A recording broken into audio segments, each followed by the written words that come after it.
our industry was almost wiped out by China.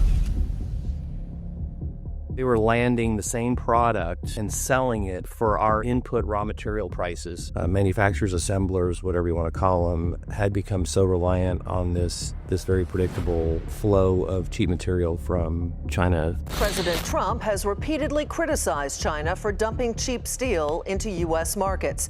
He's vowed to put an end to it in order to protect American companies. China's stuttering economy is becoming a major threat to the global raw materials market. When you're in the trenches trying to keep a business alive that's getting absolutely decimated from cheap overseas competition, you get patriotic and resilient really quickly. We do an incredible thing for society, but we are getting treated so unfairly. Ivan, you don't know how many poorly run businesses are out there that still make money. I mean, it boggles our mind. I think also to provide context to everybody watching is what is Big Seven Ventures, and what was your vision behind starting it? What was your vision behind picking this industry in particular? I know you guys kind of told me the story yesterday, but I'd love to recapture that as well. Yeah, sure. My background was in heavy industrial manufacturing, and I think I shared with you, Ivan.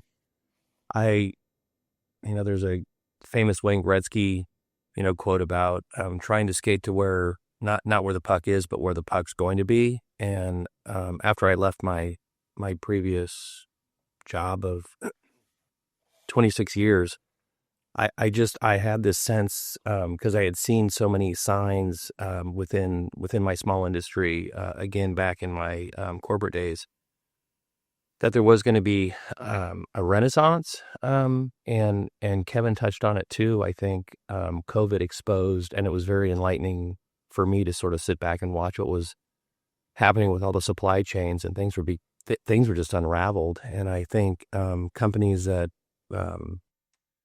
manufacturers, assemblers, whatever you want to call them, had become so reliant on this very predictable flow of cheap material from you name it.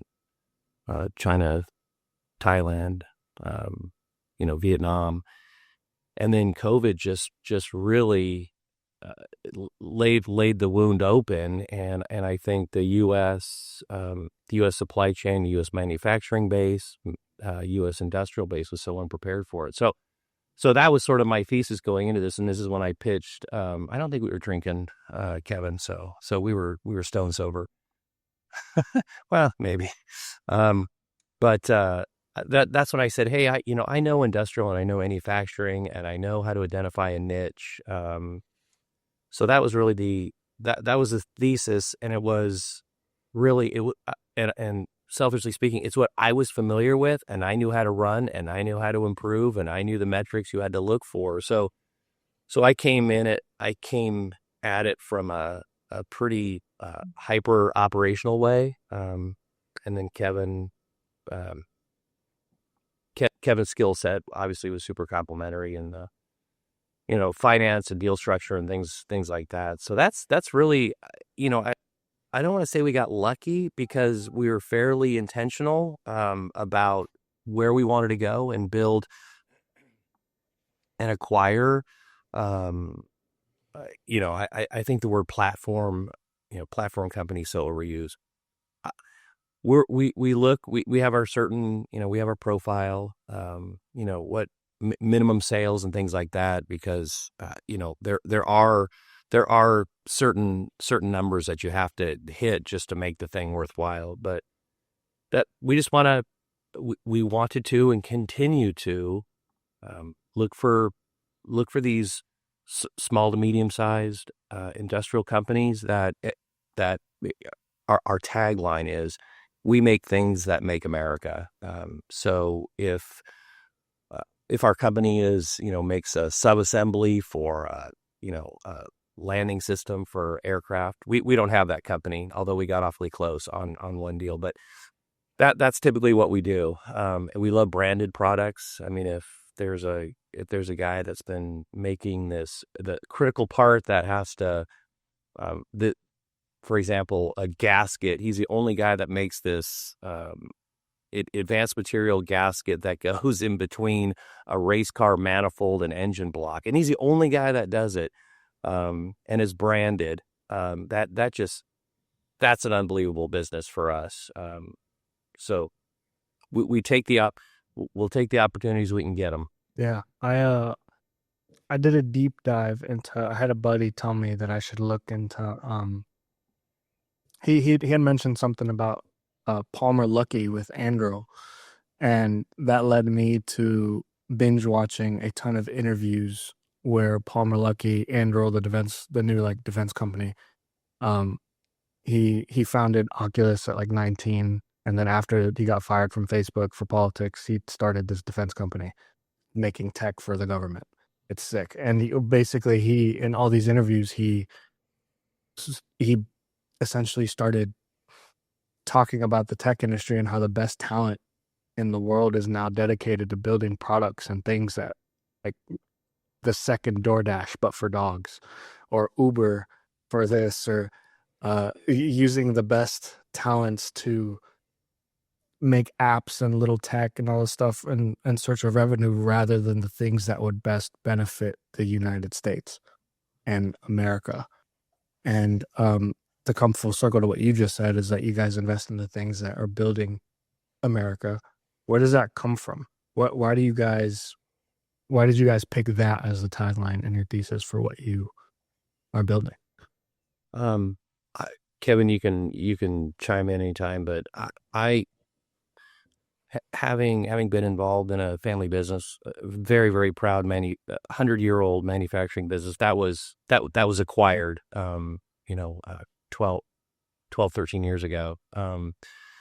But to have been involved in this industry that was completely committed to the domestic market, and it really it almost transcends. I mean, it gets sort of spiritual and patriotic all at the same time.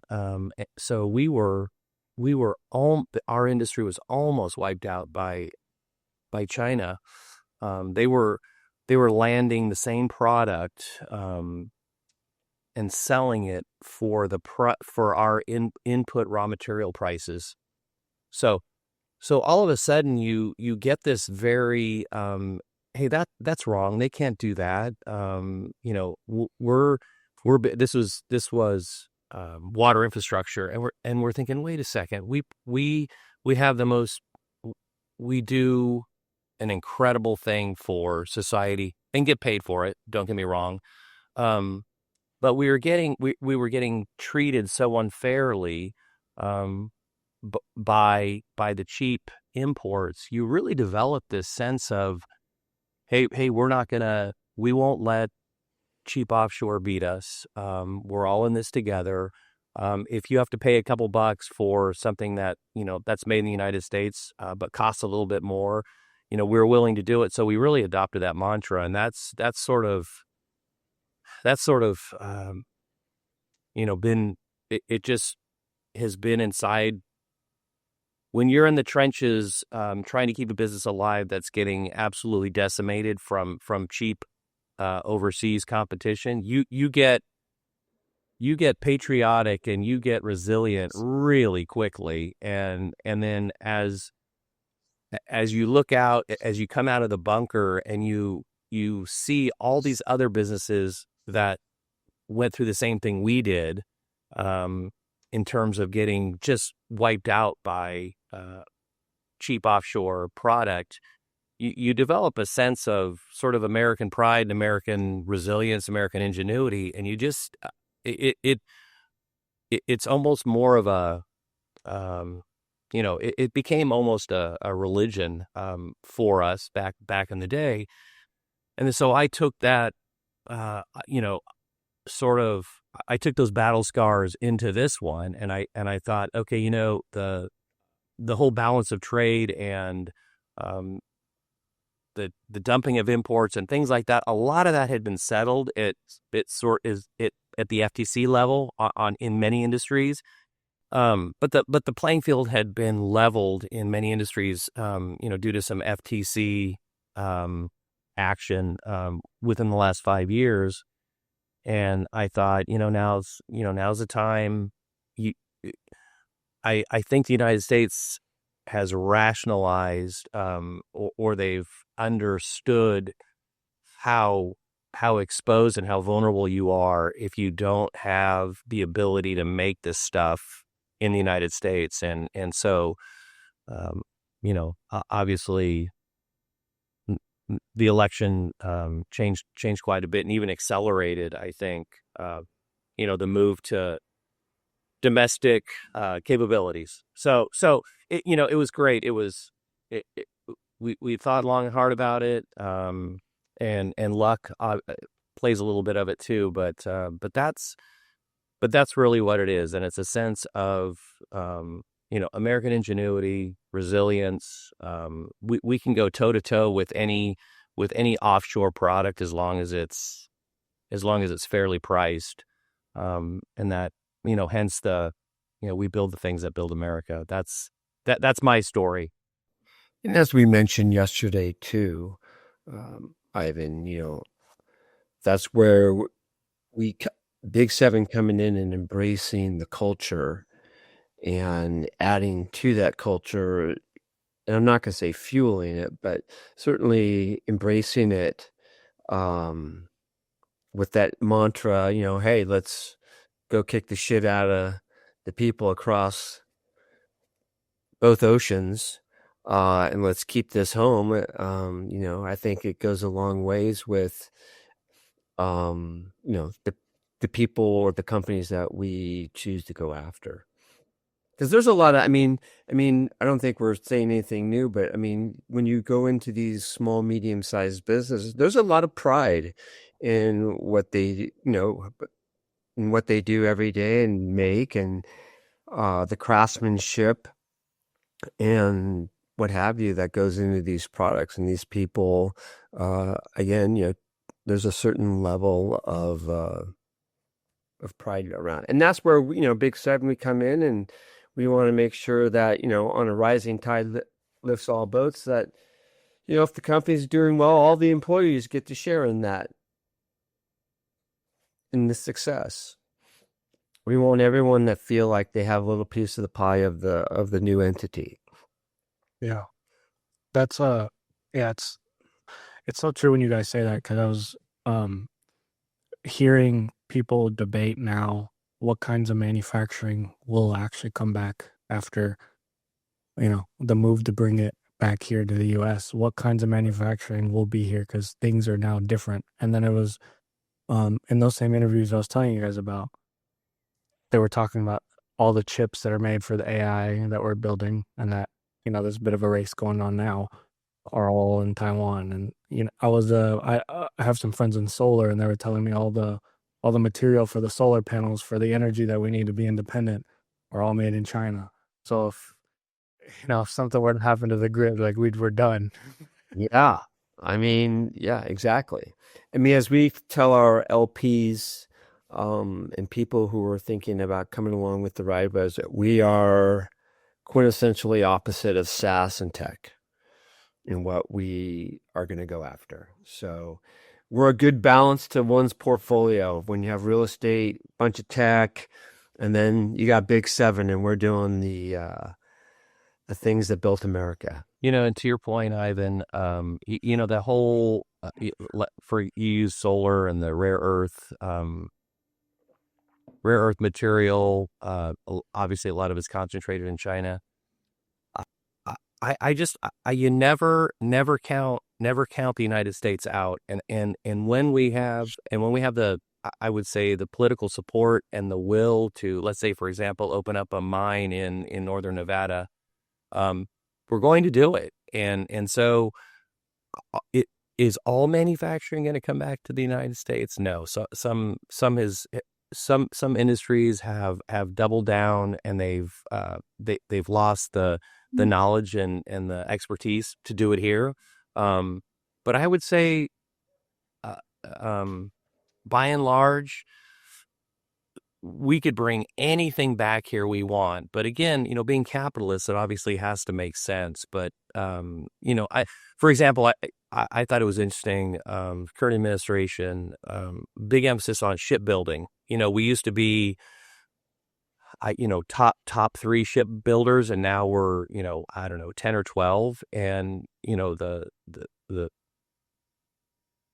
strongest nation on the face of the earth only has three legitimate shipyards, and that's and for defense purposes, as I read it, typically it's going to be a more mobile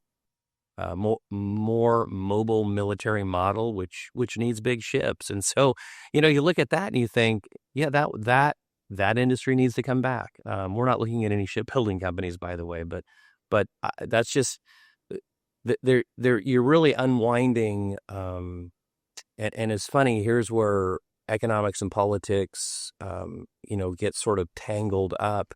But I think what's happening right now is there is clarity, and I think you're trying to unwind 30, 40 years of short-term strategy, which hasn't yielded the effect that previous administrations had wanted. That's super interesting. With I guess you had mentioned that it kind of starts bleeding into a bit of like a spiritual and patriotic point of view. How so? What is your guys' background, and what is your belief system, and how does that influence everything you do in business? Because we have these it's funny, I guess the further up the chain of businesses that I go and speak to and interview and talk to, it's like the less they talk about business and the more they talk about that stuff. It's like this steady handoff of how their decisions are made when it goes, the bigger the business gets, and the more into private equity that they get. It's like it starts going like this. It's interesting. So I'd love to hear your guys' take on that. Well, I mean, from my background, I mean, coming from the financial world, fintech, what have you, I had on 3 separate occasions, I was with companies that got acquired. We were a small boutique, whether it was an investment bank or private prime brokerage, what have you. And on all 3 occasions, we got acquired by one of the large bulge bracket financial institutions. And literally, the playbook is the same with all of them, where they acquire this little entity, it's humming along, growing, and for the first 18, 24 months, they just leave it alone, and then they start sticking their tentacles into the business, and they just screw it up, and they don't care about relationships at all. They say they do, but they clearly don't. They just think it's a plug and play scenario. And so for me, having been through that 3 times, I look at the companies that we have, and the customer is the most important thing. Deliver a quality product on time and show that you give a shit. I think, your customers are going to respond positive to that. And so I've sort of taken that mantra where, don't forget how you got there, I guess is the better way of putting it. Ivan, that was really interesting. You said the bigger the companies get, or the more successful they get, the leaders go from sort of living and dying on a P&L to, I mean, you gave me the sort of equilibrium shift or whatever, and they moved to the more spiritual aspect of it. And I would say, to me, that's really fascinating. So thanks for sharing that with me. But we look at this as, I mean, it's just a giant game. And we don't say that cavalierly, but what we mean is, it's a game that we are going to win. And the winners are not just Big 7 Ventures. It is everybody that works for us. And we've told, when we walk in the doors and have that awkward first meeting with and usually it's been a family run business for 30 years. And all we prefer to call them team members or associates. They're not employees. Um, they sit there and look at us and think, oh my God, what is going to happen? But really it's, do we want to return value to our limited partners? Absolutely. Do we want to make money? Absolutely. That's the game. I mean, that's kind of that's the fun part. But really, on a larger sense, we want to create something bigger. We want to grow the business, grow it in areas that previous management perhaps didn't even think about. But as we grow and become more profitable, we tell everybody in the room, we're going to share it with you. Kevin and I can both sit down and, one of our companies, I mean, they do a lot of mining services. I mean, these guys are salt of the earth, handshake. Yeah, my, my point is Kevin and I can sit down and tell these guys their life is, if they want to go on the ride with us, your life will improve with us. And so, other than just making money, you're actually improving people's lives. So that feels great. Um, so, so it is a giant game. We're sort of on a spiritual quest to improve, let me get this straight, to improve our lives, our families' lives. But in the same token, it's not all for us, none for you. And then we get to take everybody along for the ride. And that's how lucky can we be? Yeah, that's powerful because it's a game, as in it's a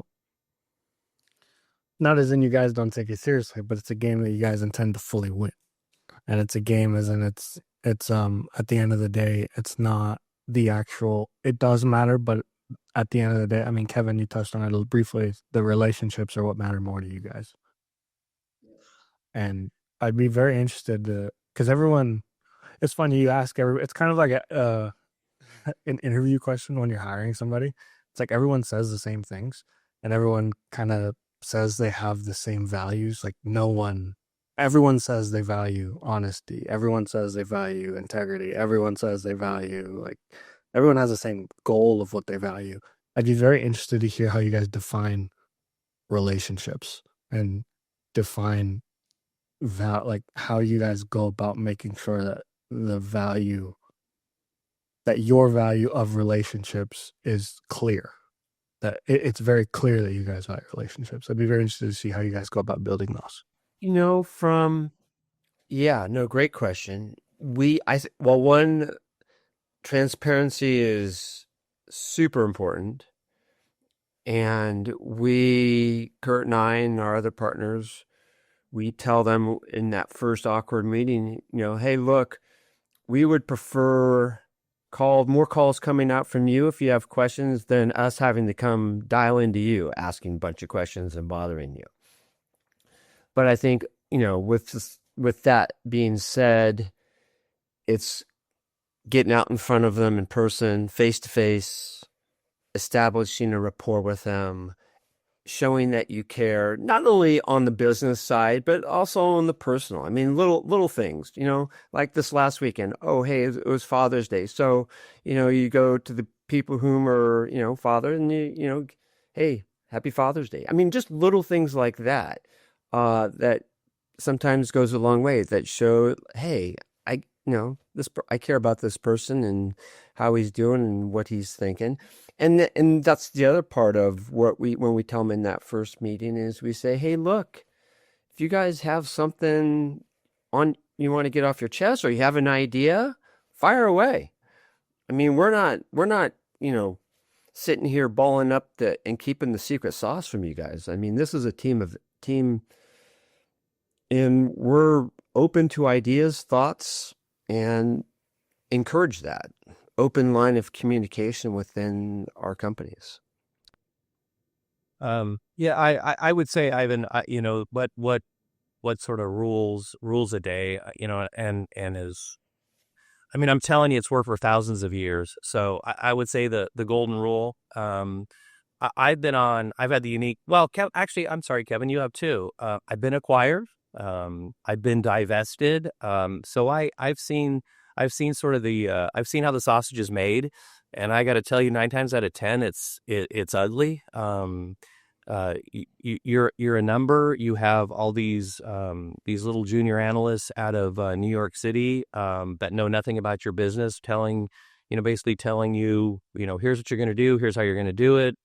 Here's your capex budget, and it's just devoid of just just human.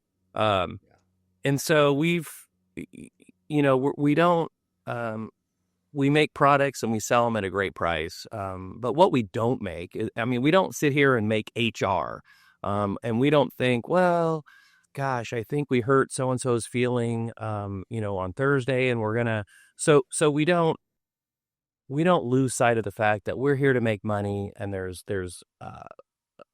high level of accountability that we require of people. But then we require it of ourselves. And if we tell someone that we're going to get some sort of bank issue that one of our units is having a problem with, we're going to do it. And it's so Kevin said, transparency, open line of communication. I mean, these aren't novel concepts, but it's amazing to me how many companies, whether it's a $10 million company or a $1 billion company, how they cannot execute on that. But it's just, it's keeping commitments. It's being accountable to each other and to, up and down the chain of command. So this is not groundbreaking stuff, but I really think, well, it presents an opportunity for us, because when we walk into a company that's been, for example, the founder and now the founder's son or son-in-law is running it and they're not doing a good job. I mean, that's just great opportunity for us, because we can walk in there and we're an incredible alternative to what what the workforce has been, been the circumstances they've been working under previously. So, Ivan, you don't know how many poorly run businesses are out there that still make money. I mean, it boggles our mind. I'm getting to learn about how many there actually are. What's interesting is that if you were to tap in on what the actual pulse is on mainstream or most people in the US's read on what private equity is and who they are, and they were to describe them in a few words, after doing some research, it's not very positive. No. Sharks. It's, sharks that have no feelings. Yeah. And, Best margins, and then we look to, strip the company of what they're worth. Yeah. Lever it up, pillage all the cash, and we're out in 3 years. Yeah. Yeah. And by the way, that's part of the reason why my buddy DJ and I wanted to start tapping into these conversations, because the more people that I meet, the more I realize that that's just not the case, especially and that there's different types of private equity. There's different ways about going about business. And the reason I bring all that up is it leads to my next question of, is there a scenario in which the good side, the service first mentality, the human way of conducting it eventually beats out that pure shark, pure, everyone's a number on the P&L, etc. mindset or mentality? Because it seems like that's all you hear about. So if it's all you hear about and you're looking from the outside looking in, it seems like they're the ones that win. So I'd love your guys' take on that. If it's like how the good side eventually wins, if it does win and we're just not necessarily aware about it. I'd be very interested to hear your thoughts on that. I don't know, Kevin. I'll take a whack at it. It's funny, because we come up, if we look, if we target a company that is selling, it's really interesting to see who we compete against. And it's broken into two camps. It's one is guys like us, a loosely affiliated group of cowboys that are out there, trying to save a company at the same time save the world. I'm kidding. But then there's the other guys, and we've had, I'm not picking on them, but remember that group that we were working with structuring that deal out in Elko? It was just the strangest, how they thought, how they conducted business. So I think it splits up into two groups, and one is more of the holistic, operational. Hey, we're gonna build, we're gonna cash flow this thing. If we get a good offer to sell it in 5 or 10 years, then we're gonna do it. And then you got this other side is just absolutely, and I gotta believe, it's AI analyst driven, and there's nothing wrong with that. And it is, they're not operators. I mean, they're financial engineers. They can structure a deal that would, and the deal terms and what the architecture actually looks like would just make your head spin. I mean, there's a couple times Kevin and I will look at deals that we didn't get, and then we sort of through our network we find out how the deal was structured and what it finally looked like and who finally purchased the company, and it's just bizarro. I just we're pretty good at math, but when you look at some of these outlandish deal structures, and the seller clearly doesn't care about, they're going to take the money and run. So Ivan, to your original question, is I really think it splits into two groups. There's the analytical financial engineers. If there happens to be an operator in there somewhere in that group, well, that's, they probably have a pretty decent package. Most of them have zero operators, and it's all metrics and analytics, which I've been under that, and it's incredibly hard to show up to work and get excited about it, because you have a phone call, you have, what do they call it? Your catch up or your round table conversation once a week, which really is just an excuse for the acquiring company just to beat you up because you missed your weekly bogey by $10,000. And the other half are guys like us that understand business, soup to nuts, have run businesses, understand the numbers, and take a longer, our horizon is it. Our limited partners say, well, when can I get out? And our answer is, well, never. I mean, that's not the right answer. But hey, we're going to send you we're going to send you checks every quarter. That's not, obviously, if limited partners after a few years want out, we can make that happen. But really, we're buying businesses, we're growing them, and maybe pass them on to the next generation. I don't know, but it's the Wild West, Ivan, and I prefer where we are, hiding in the weeds in the woods, taking our shots when we can get them, because if a company does. If we do close a deal with a company, I would say every person at that company, their life is going to improve. They're going to make more money, and whatever market that we happen to find ourselves in, we're going to kick ass. So the existing marketplace just got a very angry, smart competitor. That's awesome. That's powerful. And Kevin, I could see that resonated with you too. Yeah, no, it completely does. And again, back to our lunch with Kurt. I mean, it's that mentality that makes, I get up in the morning fired up to go do what we do. So it's, look, we are in this to make money. We're not, and if we have to, down the line, make some tough decisions, so be it. We make the tough decisions for the betterment of the company and what have you.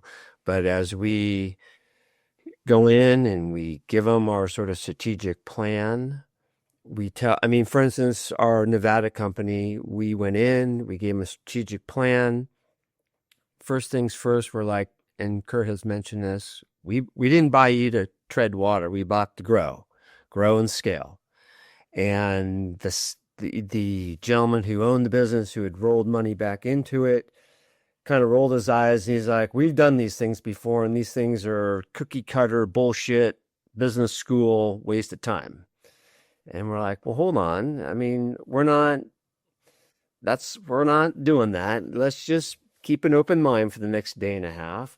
And at the end of that day and a half, universally speaking, everyone around the table is like, hey, this was great. This is not what we expected. This is way more beneficial. And again, I think that's a lot has to do with the fact that we make it open. Everyone's opinion and thoughts are welcome, whether it's at that meeting or after the meeting. And we make them feel like their opinion matters. Yeah, that's super interesting because it's like like you said, Kurt, too. They're looking at it from a financial lens, so it's an investment. And then what you guys are, what Kevin's just bringing up is what they don't see is the intangible relationships, and it's hard to put that on the spreadsheet, if you will. And what's been interesting is there was I was having a conversation with a friend of mine who also buys and scales businesses out of Orlando. And he gave me a very interesting insight because my partner DJ and I were heavy into AI, learning everything AI. We've even been interviewing some VCs, and they'll tell us about the startups that they're talking to and the tools that are coming out. And they'll paint the picture of what the next 7 years could look like if AI is really going as fast as they say it can. And it's very, very, very exciting. And I guess I got annoying with how much I started talking about it with my friend.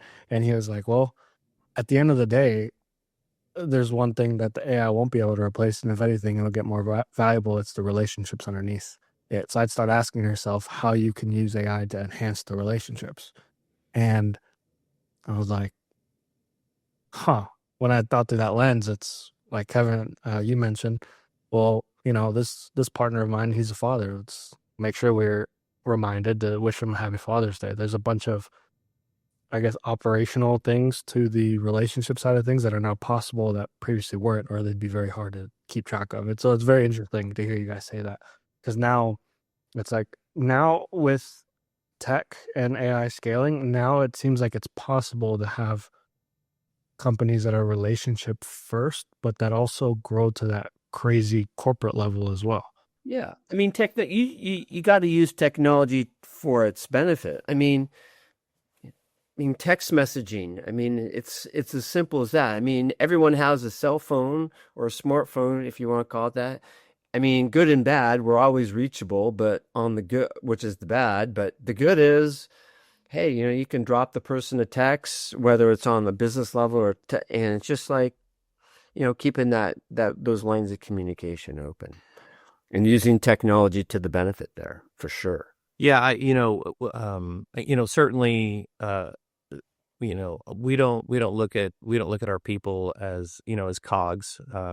Now, it's funny, and I guess this is the Kurt Winter theory on worker performance, and this has just been purely experiential, but you've got. You really have about 10%. This is any business, and I don't care if you're high tech, or you're building chips, or you're mining crypto, or you're retreading truck tires. You got 10% of the workforce, what I would call heroes. They get paid for 40 hours, and they're probably gonna give you 50 or 60. Then you got like 80% in the middle, and you need them. They show up, and they give you a fair day's work. And then there's a 10% on the bottom. And that's those are the people that you just have to keep constantly turning over. And those just tend to drag, they drag the they drag the median down, or they really screw up the bell curve. But it's a fact. You can't. The really, really good companies can maybe shrink that 10% down to 5%, but you're always going to have 5% of the people that you have to hold. You have to manage very closely. You have to hold them. You have to. They have to be accountable on almost an hourly basis. And those are the people that you don't want in your company, and you constantly want to turn those positions over. But here's what I'm trying to say. We look at companies that have a 20 or 30 year history. I don't want to start up. To me, they have no scars. They have no resilience. They haven't gone through, you know, Kevin and I, the first thing we look at is, okay, what'd you guys do in COVID? Just to see their financial performance. And if they got through COVID, and did okay, I mean, that to me is, it's a badge of honor. And all of a sudden, Kevin and I are super interested. And then if a company went through 2008, 2009, Ivan, you may be too young to remember this. Kevin, you probably have PTSD, but if a company went through 2008, 2009 and did pretty well, relatively speaking, I mean, that's a double. I mean, that's a double green light for us. So, but so these companies that are armored and resilient, have had some ups and downs, and maybe their sales have flattened out and their margins have been squeezed a little bit. We can fix that. But then you go into the people. Have these people been around? If they say, man, we got a really high turnover rate, and the longest tenured employee is like 3 years, that's when Kevin and I go, ooh, yeah, something's wrong here. Conversely, we walk into a company and we go, if we're getting a tour of the plant, and whoever's conducting the tour will point over there and say, that's Bob. He's been here 25 years.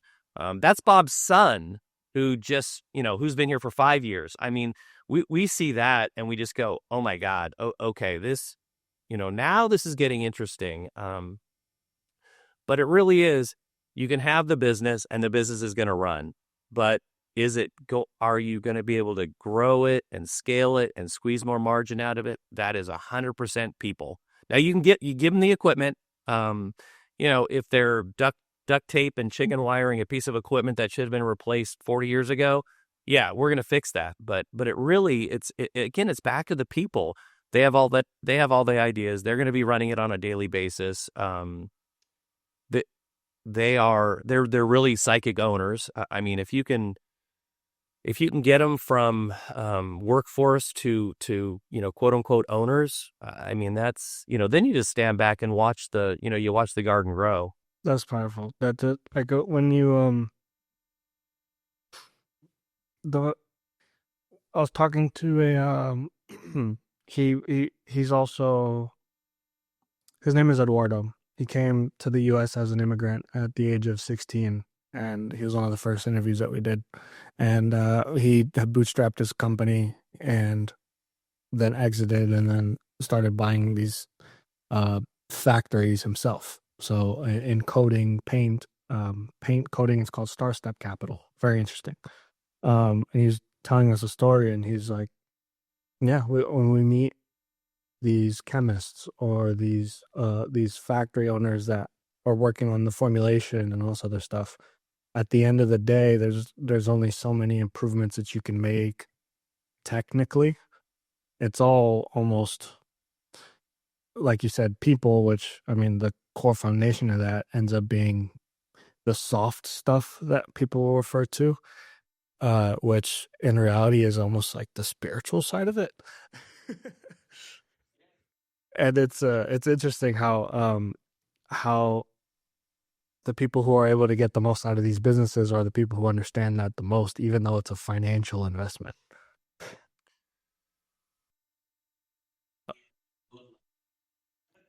I'd be interested to hear how you guys, what have been your biggest people lessons over the years.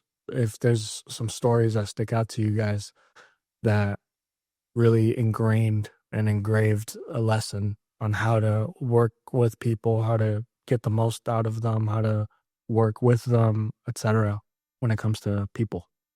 I mean, I've never had to manage people on a large scale, maybe a handful, but my experience, everyone, personalities, everyone's, good, bad, whatever, but you have to, my belief is you got to embrace everyone's personality and learn how to mold's a bad term, blend those relationships and tell it, and convey with everyone in that team that, look, it's okay if this person in our team we don't see eye to eye, but I think you got to view that as, all right, well, maybe this person's clearly looking at it from a different lens, and maybe that lens can add some, insight to where I'm not seeing it. And I think you always need to view things glass half full, not half empty, and don't feel threatened because someone in the team, says or thinks that what you think or saying is you're an idiot. Well, tough skin, get some thicker skin. I just think you got it. When you have a group of people, there's no way everyone's going to have the same personality and see everything the same way. And I view that honestly as a good thing, and embrace that for what it is and use that to the advantage of, like, all right, well, maybe we're not seeing it, this other way of looking at it is helpful. Yeah, it's just so funny. I got people. So I told all the people that have always worked for me, never be surprised. If someone does, if one of your direct reports does something crazy, don't be surprised. It's just people are also different, and they do crazy things. My general rule of thumb is you can try anything you want. It just can't. It can't cost me $1 million, and it can't kill anybody. So those are pretty basic rules. But I just people 100% of your workforce, everyone is wired differently. Everybody comes with their own traumas, their own joys, their own sadness. And my only advice to all the people that ever worked for me is, I understand it. I respect your personal life, but when you get here, you put on the mask, and you're gonna kick ass and do what's right for the company. And I respect the fact that you do have a life outside the company, but I need you here for 8 hours, and I can't have you fighting with your divorce attorney, at 11 o'clock, loudly, so other people can hear it. And so it's that whole personal professional thing. I've always told, I told anybody that's ever worked for me, I said, okay, so if you get hit by a bus, who can do your job? And that really, that sort of, that was sort of that became comedy after a while. Like, oh my God, Kurt wants me to get hit by a bus. But, it's sort of the next man again. Now it's back to the spiritual and sort of patriotic game. It's like, well, next man up. If something happens to you and you have a very critical role in the company, well, who knows how to do what you do? And so you have to build redundancy in there. And again, if you step off the curb and get hit by a bus, we cannot miss a beat. There's 200 other people in this plant that depend on this function. It's either you or somebody else. And then I always tell people too, you got to work yourself out of a job.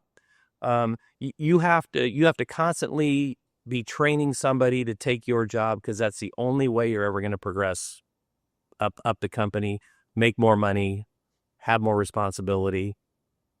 So, like I said, I've got a million sort of Kurtisms, and they're not all good. I will say this: I usually open up most meetings with the consultants always start with those.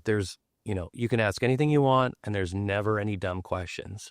But my opening line is, hey, anybody can ask anything. You can ask any questions you want, but I think everybody in this room agrees there are dumb questions. And so please don't ask dumb questions. So that's usually an icebreaker, but yeah, the list, yeah, 25, 26 years of working with crazy motivated, all in red-blooded Americans. You accumulate a certain amount of I don't know if I can call it wisdom, certainly experience. With that's funny.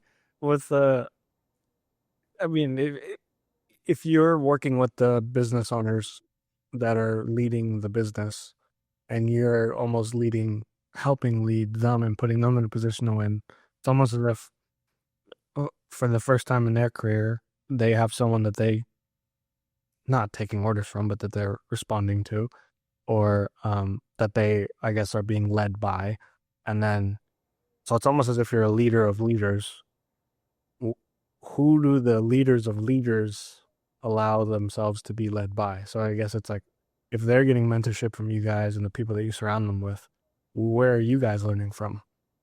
Who are the mentors in your lives? Where do you guys learn and find ways to improve upon daily?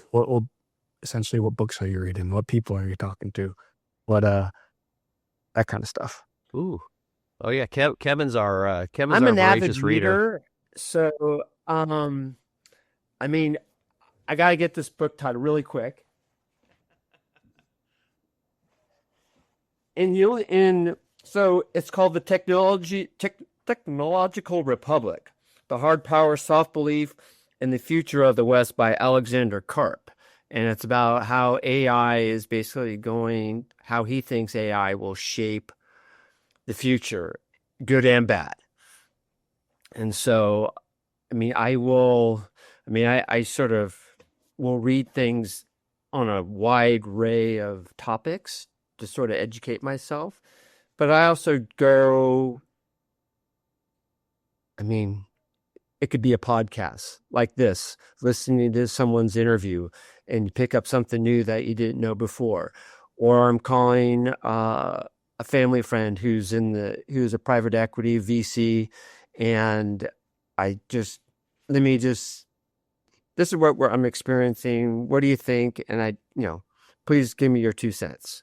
So that's sort of how I've sort of cultivated and just tried to learn as much as I can. I mean, at the end of the day, I try to be a huge sponge, learning from Kurt, stuff I read, stuff I listen to, and then people whom I talk with. But that's, yeah, I guess humility. After my long corporate career, and getting shown the door, you learn not there's an inflection point. But boy, if you humble yourself and you ask questions, so you're asking, leader of leaders, how do we improve our game? I mean, Kevin, yeah, I mean, he's a voracious reader. He'll say, hey, why don't read this, and I'll do it. And I will say it's really funny, Ivan. You get out of college and you go to graduate school or not or whatever, and you have your career, and there is a point in your career where you think, I've, at least personally speaking, and this is a cautionary tale. I get the president of the company or whatever would get on this high horse and say, everybody has to read this, and I'd look at the book and I'd kind of flip through it and think, oh my God, this is what a waste of time. Okay, that was the old Kurt. Now if someone says to me, I read a book, it was really inspirational, and it can be anything about anybody or anything, I will pick it up and read it, because I read a book, General Mattis. It was called Call Sign Chaos. Obviously, Marine general in the Middle East wars, and he required everybody that worked for him he had a list of books that he required them to read, and it was probably 50 titles long. And so I read, and his point was, and sorry to go off on a tangent, but the light bulb came on when I actually read this, but it was throughout millennia, through thousands of years of human history, leaders, philosophers, farmers, they took the time to write down their life's experiences to pass this wisdom on to the next generation.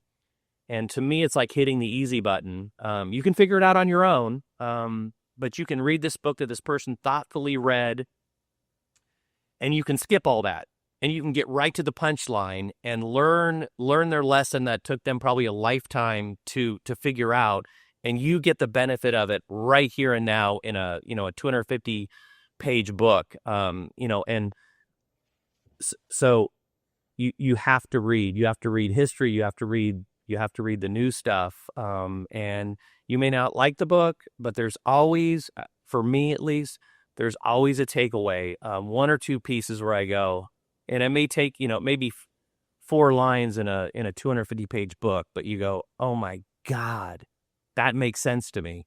And then you take those, and you take those 4 lines and you sort of personalize them, and you utilize them in conversations that you have with, with some of the people that work for you. And most of the time, if it resonates heavily with you, it might with the people that you're talking to. So, and I have, like Kevin said, I have professionals that I talk to, a lot of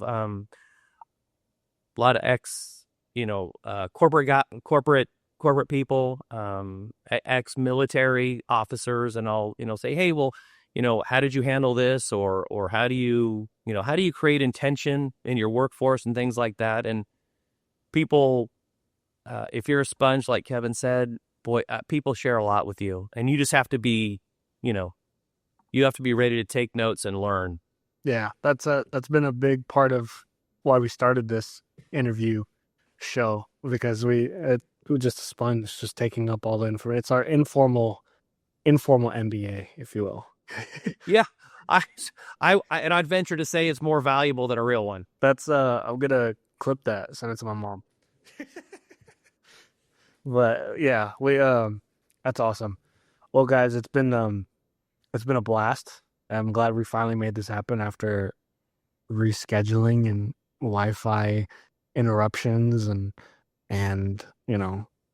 just finally being able to get this and get on the show and finally be able to have a conversation with you guys. I learned a lot from you guys, and I think anyone listening, especially if they are looking for a partner like Big 7, would be wise to reach out to you guys. So I would love to hear, I'd love for you guys to share where people can find you, where they can reach out to you, who exactly you're looking for. I know you detailed it out a little bit, but if they made it this far, I'd love to point them in your direction. Well, we'd greatly appreciate that, Ivan. Yeah, Ivan, thank you. Yeah, thank you. For sure. So where can they find you? We have a website. Our emails was pretty simple. Kurt@big7ventures.com or Kevin@big7ventures.com. And we can promise you'll get a response from us within 12 to 24 hours. I guarantee you that. And our website, Big 7 Ventures, Big 7, the number 7 ventures.com. You can get a feel. You can get a feel for you can get a feel for who we are. You could just scroll through and see the companies that we have, and get to know us a little bit. Sweet. It is a pretty sick website, so definitely check that out. Well, guys, I appreciate you, and that is a wrap on the Deal Flow show.